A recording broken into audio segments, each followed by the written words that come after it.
Kodi Brady has had a morning ritual for several months of cleaning up dead mice in his farm near Coonabarabran, some 490 kilometres (304.5 miles) northwest of Sydney, before he heads off to work. The livestock farmer scoops up hundreds of dead mice he has managed to either drown in buckets or poison, as the biggest plague of the rodents in decades sweeps across the Australian state of New South Wales. It does play massive impacts on your mental health. I don't sleep because I'm paranoid. You know, you can hear them in your walls and your roof, said Brady. Brady has been laying bait for mice for the last 6 months, and despite efforts to seal his house, the rodents remain in large number. Your social and emotional well-being is shot and you are absolutely buggered, he said.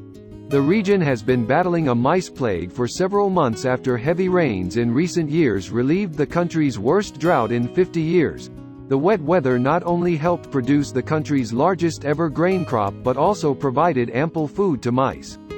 Mice, believed to have arrived in Australia along with the first European settlers, are well suited to the country's often harsh climate.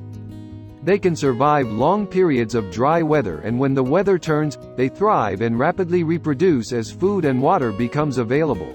I've got rubber around my doorways and underneath. We don't open our windows at all because mice have been known to chew through the gauze and get into the house. They are just looking for somewhere warm now as well. New South Wales State in May offered farmers free bait to deal with the problem, but the size of the outbreak has led to calls on the government to allow the use of bromadolone, a toxic poison currently banned in Australia. However, some farmers and environmentalists warn of unintended consequences to native animals. I've got about 15 bait stations and I spend at least an hour every morning and every night picking up mice to reduce that risk of the wildlife getting hurt, said Brady, Reuters.